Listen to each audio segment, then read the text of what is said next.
بسم اللہ الرحمن الرحیم. دیکھیے مقبوضہ کشمیر کے اندر وحشت، بربریت اور قتل و غارت گری جو بھارت کی طرف سے ہو رہی ہے وہ عرصے دراز سے جاری ہے، لیکن گزشتہ کچھ عرصہ سے بالخصوص 5 اگست 2019 کے بعد اس میں کافی حد تک شدت آ گئی. اب یہ جو شدت ہے یہ حفاظتلی نہیں ہو رہی ہے، یہ ویسے نہیں ہو رہی ہے، بلکہ اس کے پیچھے اسٹیٹ پالیسی ہے. یعنی انڈین اسٹیٹ پالیسی جو ہے وہ اس کے پیچھے ہے. ان کا جو مائنڈ سیٹ ہے یہ ویل آرگنائزڈ انداز میں مقبوضہ کشمیر کے اندر ہو رہا ہے. اگر آپ کی اجازت ہے میں صرف 2 اسٹیٹمنٹس بیان کرتا ہوں جو انڈین جو ٹاپ براس ہے اس وقت ان کی طرف سے اسی مہینے یعنی نومبر کے مہینے میں آئے. ایک بپن راوت کا اسٹیٹمنٹ آیا جو سابقہ آرمی چیف اور آج ان کا چیف آف ڈیفینس اسٹاف ہے، جی اس کا اسٹیٹمنٹ، اور دوسرا NSA اجیت ڈوول کا اسٹیٹمنٹ. بپن راوت نے یہ کہا، اس نے انکریج کیا جو جس طرح کی لنچنگ ہو رہی ہے پورے انڈیا کے اندر اقلیتوں کے خلاف، بالخصوص مسلمانوں کے خلاف جو لنچنگ ہو رہی ہے، اس نے یہی آئیڈیا فلوٹ کیا مقبوضہ کشمیر کے اندر کشمیریوں کو مارنے کے لیے. اس میں کہا کہ ٹیررسٹس کو وہ لنچ کریں گے، لیکن ان کے نزدیک جو ٹیررسٹ ہے وہ کشمیری نوجوان ہیں. اسی طرح اس کے بعد ایک اور اسٹیٹمنٹ آتا ہے اجیت ڈوول کی طرف سے، اس نے سول سوسائٹی کو ٹارگٹ کیا. اس نے کہا سول سوسائٹی جو ہے یہ اگلا فرنٹیئر آف وار ہوگا. اور اس اسٹیٹمنٹ کے 10 دن بعد ہی خرم پرویز جو سول سوسائٹی کا ایک بہت بڑا فیس ہے مقبوضہ کشمیر کے اندر ہیومن رائٹس کے حوالے سے، اس کو انہوں نے گرفتار کیا. تو انڈیا کی طرف سے یہ اسٹیٹ پالیسی ہے وہ اس پہ عمل پیرا ہے، لیکن افسوس اس بات کی ہے کہ دنیا خاموش ہے. دنیا خاموش ہے. ٹھیک ہے، اس پہ مزید بات کریں گے کہ انسانی کتنی بدترین پامالیاں ہو رہی ہیں، اور اس پہ دنیا یقیناً خرم پرویز کے حوالے سے کافی ایک پریشر ہمیں بلٹ ہوتا نظر آ رہا ہے. سٹیٹمنٹس بھی آ رہی ہیں، ٹویٹس بھی آ رہی ہیں، ٹرینڈز بھی چل رہے ہیں، انٹرنیشنل جریدے اس کے اوپر بات بھی کر رہے ہیں. لیکن جو قتل عام نوجوانوں کا مقبوضہ کشمیر کے اندر ہو رہا ہے اور ایکسٹرا جوڈیشل جو کلنگ ہو رہی ہے، اس پہ ہمیں وہ توانا آواز نظر نہیں آ رہی جو کہ ہونی چاہیے.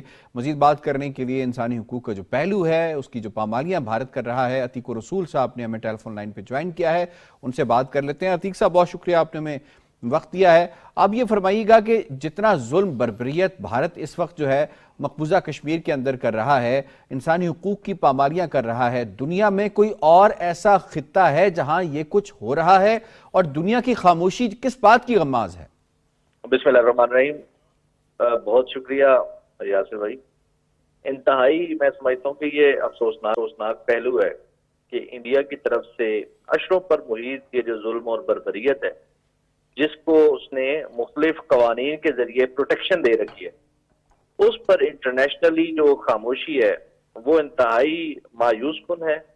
اور میں سمجھتا ہوں کہ انٹرنیشنل کمیونٹی کی یہ خاموشی جو ہے، یہ میں سمجھتا ہوں کہ یہ انڈیا کی جو قوت ہے اس حوالے سے اس کو بڑھا رہی ہے. جب تک اس پر آواز نہیں اٹھے گی انٹرنیشنل کمیونٹی، جب تک اس پر اپنا جو ایکٹ ہے وہ نہیں کرے گی، ریئیکٹ نہیں کرے گی پراپرلی، تب تک یہ سلسلہ جاری رہے گا. جہاں تک بات ہو رہی ہے، جیسے آپ نے اپنے بات کی، حسن بننا صاحب نے بات کی، میں 2 قوانین کا یہاں پر ذکر کرنا چاہوں گا جن کی پروٹیکشن جو ہے وہ حاصل ہے انڈیا کو. جو ڈریکونین لاز جنہیں ہم کہتے ہیں، Jammu and Kashmir public safety act 1978 کا، اس کی جو سیکشن 22 ہے وہ اس بات کو جو ہے وہ سپورٹ کرتی ہے کہ جو یہ ان کی طرف سے کاروائیاں جاری ہیں انڈین آرمی اور ایئر فورس جو آرمی کی طرف سے، پولیس کی طرف سے، اس میں ان کے خلاف کوئی جو پروسیڈنگز ہے وہ لیگل نہیں کی جا سکتی. ان کو کوئی بھی وہ ظلم اور بربریت کریں گے، انکاؤنٹرز کریں گے، کسی بھی بے گناہ کو مار دیں گے، وہ اس کو act done in good faith قرار دے کے ان کو پروٹیکشن دیں گے. اسی طرح Jammu and Kashmir disturbed areas act 1990 کا جو قانون ہے، اس کی سیکشن 6 بھی جو ہے وہ ان کو لیگل امیونٹی دیتی ہے. ٹھیک ہے. تو اس طرح کے قوانین تمام جو ہے وہ انٹرنیشنل UN کے جو لاز ہیں، جو ٹریٹیز ہیں، ان کی یہ سرین خلاف ورزی کرتے ہوئے موجود ہیں یہ ایکٹ. لیکن آپ دیکھ لیں 1990 سے ٹل ڈیٹ یہ موجود ہیں، ان کو کسی نے جو ہے ان کو ختم کرنے کے لیے بات نہیں کی. ٹھیک ہے، آپ ہمارے ساتھ موجود رہے گا. اس وقت ہمیں جوائن کیا ہے نمائندہ خصوصی مسرت عالم بٹ شیخ عبد المتین نے، ان سے بات کر لیتے ہیں. کچھ مقبوضہ کشمیر کی جو صورتحال ہے اور انہیں جو ہڑتال دی جو یہ ظالم اور قابض انتظامیہ کر رہی ہے اس حوالے سے تازہ ترین کیا صورتحال ہے؟ شیخ عبد المتین صاحب بہت شکریہ آپ نے ہمیں کشمیر میگزین میں جوائن کیا. فرمائیے گا اس وقت مسرت عالم بٹ صاحب نے جو کال دی اس کے اوپر رسپانس کیسا آ رہا ہے؟ جو خبر وہاں سے سمگل ہو کے آ رہی ہے اس کے مطابق تو ہمیں یہی معلوم پڑ رہا ہے کہ مقبوضہ کشمیر میں اس وقت مکمل طور پہ ہڑتال ہے. دیکھیے جی، کشمیر کی جو یہ تحریک ہے نا، یہ ایک عوامی تحریک ہے، ٹھیک ہے نا. قدرتی بات ہے جو یہ کال دی گئی ہے اس حوالے سے جو کشمیری عوام ہے انہوں نے بھرپور اس کا مظاہرہ کیا ہے. حالانکہ یہ جو بھارتی قابض فوج ہے، وہاں کے جو دکاندار ہے، جو باقی لوگ ہیں وہاں پہ، ان کو انہوں نے زدگو کیا اور زور زبردستی کہا ہے کہ کسی جگہ پہ نا آپ مارکیٹ کو یہ کھلے رکھیں. یعنی یہاں تک بھی رپورٹس ہے. تو جو اس وقت کی موجودہ صورتحال مقبوضہ کشمیر کی ہے، آپ کو پتا ہے کہ 10 لاکھ کی فوج وہاں پہ موجود ہے. کشمیر جو ہے ایک قتل گاہ بنا ہوا ہے. اور یہ جو فوجی ہے، یہ جو قابض فوج ہے، یہ آپ دیکھ لیجیے، اگر ہمیں ان دنوں میں دیکھیں گے اور اس ہفتے میں دیکھیں گے، اور خاص کر یہ جو یہ حیدر پور کا واقعہ اور اس کے بعد رام باغ کا واقعہ، تو یہاں سے ہی آپ کو اندازہ لگا سکتے ہیں آپ کے کشمیریوں کی زندگی ان فوجوں نے کتنی اجیرن بنی ہے.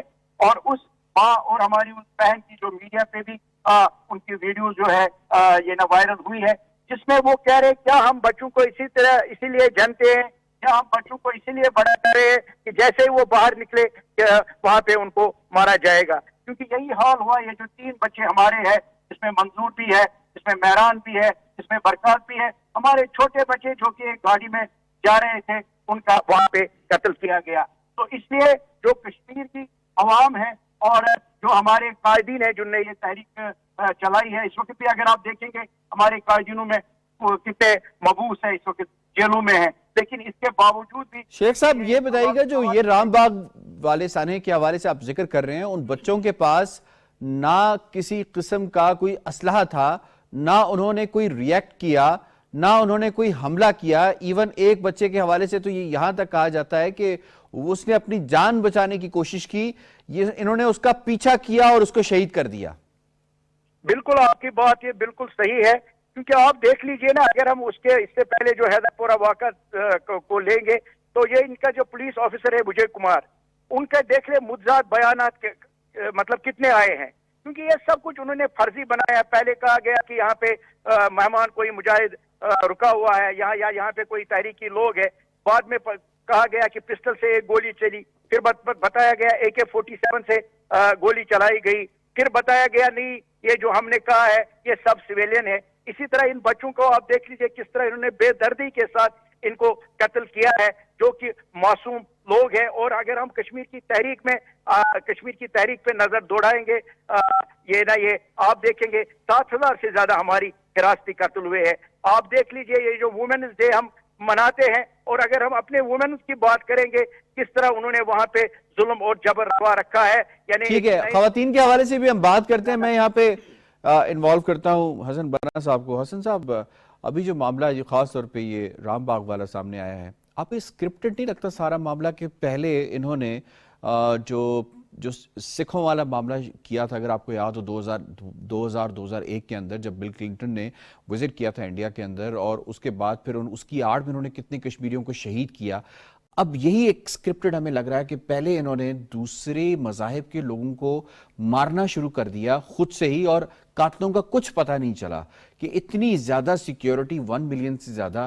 اور اس کے بعد پھر انہوں نے ایک ایک کر کے مقبوضہ کشمیر کے اندر اگر کسی کو ٹارگٹ کیا تو صرف نوجوانوں کو ٹارگٹ کیا، اور ان کو مسلسل یہ ٹارگٹ کر رہے ہیں انہی کلنگز کے نام کے اوپر. تو یہ is it all scripted جو کہ یہ سامنا چل رہا ہے، اسکرپٹ فالو کیا جا رہا ہے؟ آپ نے بہت زبردست سوال اٹھایا. یہ میں شیخ متین صاحب کی بات کو آگے بڑھاتے ہوئے یہ عرض کروں کہ انہوں نے اس قتل سے پہلے، یعنی یہ جو بلڈ باتھ ہوا رام باغ کے اندر 3 بچوں کو انہوں نے جو شہید کیا، اس سے پہلے انہوں نے کہا کہ ایک سکھ خاتون ٹیچر تھی، اس کو ملیٹنٹس نے مارا. ایک پنڈت تھے وہاں پہ جس کی بڑی خدمات ہے کشمیریوں کے لیے، اس کو ملیٹنٹس نے مارا. لیکن کشمیریوں نے اس وقت کہا کیوں ماریں گے کشمیری بچے ان کو؟ پہلے نہیں مارا، پہلے نہیں مارا، اب کیوں مارا؟ اب انہوں نے کیا کیا؟ دیکھیے